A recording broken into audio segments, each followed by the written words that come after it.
আসসালামু আলাইকুম প্রিয় দর্শক। যে ইউনূস সরকার 18টি মাস ধরে দিন রাত শেখ হাসিনার সরকারের দুর্নীতি নিয়ে চিৎকার চেঁচামেচি করেছে, তাদের চেঁচামেচিতে আমাদের কান ঝালাপালা হয়ে গেছে। অবশ্যই দুর্নীতি শেখ হাসিনা সরকারের সময় হয়েছে, কিন্তু ডক্টর ইউনূস সরকারের সময় দুর্নীতি যে কী পরিমাণ হয়েছে তার প্রমাণের একটি দৃষ্টান্ত আপনাদের সামনে তুলে ধরতে চাই। খুবই গুরুতর দুর্নীতির অভিযোগ উঠেছে খোদ আমাদের নৌবাহিনীর প্রধান অ্যাডমিরাল নাজমুল হাসান এবং চট্টগ্রাম বন্দর কর্তৃপক্ষের চেয়ারম্যান রিয়ার অ্যাডমিরাল এস.এন. মনিরুজ্জামানের বিরুদ্ধে। খোদ দুর্নীতি দমন কমিশন দুদকের রিপোর্টেই তাদের নাম এসেছে, এমন তথ্য উঠে এসেছে ভারতের নর্থ ইস্ট নিউজের প্রতিবেদনে। রিপোর্টই করেছেন ভারতের অন্যতম সিনিয়র সাংবাদিক চন্দন নন্দী, যার শিরোনাম Bangladesh navy chief admiral Nazmul Hasan named as graft beneficiary in ACC probe. যদিও এর আগে আমাদের সমকাল পত্রিকায় চট্টগ্রাম নৌবন্দর কর্তৃপক্ষ, বাংলাদেশ শিপিং কর্পোরেশন এবং মংলা নৌবন্দরের কয়েকটি প্রকল্প, বিভিন্ন চুক্তি এবং নিয়োগ প্রক্রিয়ায় আর্থিক অনিয়ম, দুর্নীতির অভিযোগে অনুসন্ধানের খবর বেরিয়েছিল আরও এক মাস আগে, গত 16ই মার্চ। সেখানে অবশ্য নৌবাহিনী প্রধান বা চট্টগ্রাম বন্দরের চেয়ারম্যান সম্পর্কে কোনো কিছু বলা হয়নি, তাদের নাম উল্লেখ করা হয়নি। সমকালের প্রতিবেদনটা সম্পর্কেই আগে আপনাদের একটু মনে করিয়ে দিই যে সেখানে কি বলা ছিল। সেখানে উল্লেখ করা ছিল যে দুদক জানিয়েছে 2,486 কোটি টাকা ব্যয়ে চীন থেকে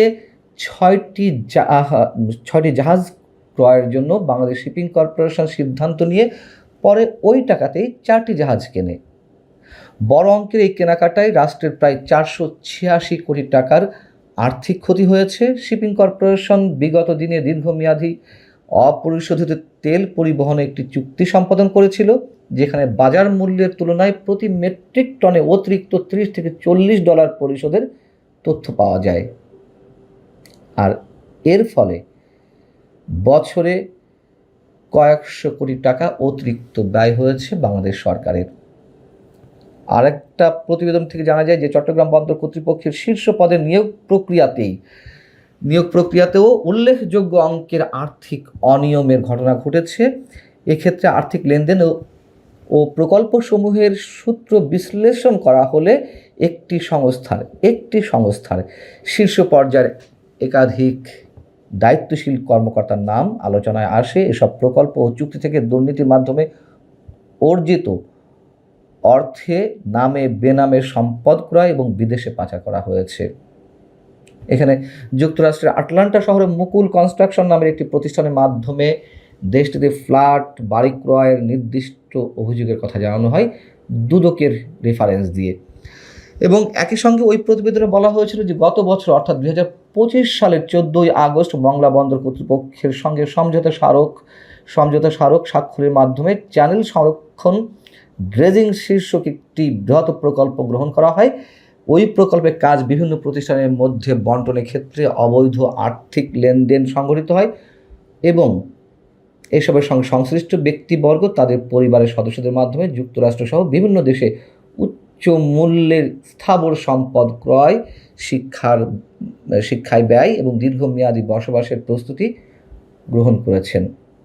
এবার নর্থ ইস্ট নিউজের প্রতিবেদনে যে দাবিটি করা হচ্ছে তা হচ্ছে তাদের কাছে থাকা দুর্নীতি দমন কমিশনের যে নথি, সেই নথি বলছে বাংলাদেশের নৌবাহিনী প্রধান এবং চট্টগ্রাম বন্দর কর্তৃপক্ষের চেয়ারম্যানের জাহাজ ও সংশ্লিষ্ট সরঞ্জাম ক্রয়ের বিপুল অঙ্কের টাকার একটি চুক্তিতে জড়িত থাকার অভিযোগটি মোহাম্মদ ইউনূসের নেতৃত্বাধীন অন্তর্বর্তীকালীন সরকারের 18 মাসের মেয়াদে সংঘটিত হয়েছিল। এখানে বলা হচ্ছে যে রিয়ার অ্যাডমিরাল মনিরুজ্জামানের ক্ষেত্রে দুর্নীতি দমন কমিশনের 7 জুলাই 2025 তারিখের একটি নথিতে বলা হয়েছে যে তদন্তে ক্ষমতার অপব্যবহার, দুর্নীতি, অবৈধভাবে সম্পদ অর্জন, অর্থ পাচার এবং সম্পদ গোপনের অভিযোগ পাওয়া গেছে এবং এই তদন্তটি পরিচালনা করছেন দুর্নীতি দমন কমিশনের সহকারী পরিচালক মোহাম্মদ শাহাদাত হোসেন এবং সহকারী পরিচালক মোহাম্মদ ইমরান আহমেদ। এতে আরও বলা হচ্ছে যে অধিকতর তদন্তের মাধ্যমে দুর্নীতি দমন কমিশনের রিপোর্টে আরও বেশ কয়েকজন রাঘব বোয়ালের নাম বেরিয়ে আসতে পারে।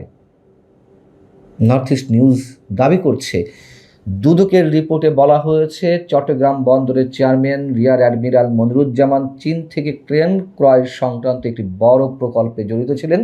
প্রায় 2800 কোটি টাকা ব্যয়ে 6টি ক্রেন কেনার কথা থাকলেও পরে ওই একই খরচ দেখিয়ে 3টি ক্রেন কেনা হয়। আর এ কারণে প্রায় 1400 কোটি টাকার আর্থিক অনিয়ম সংঘটিত হয়, যা নিয়ে দুদকের তদন্তকারীরা আরও গভীরে অনুসন্ধান করে জানতে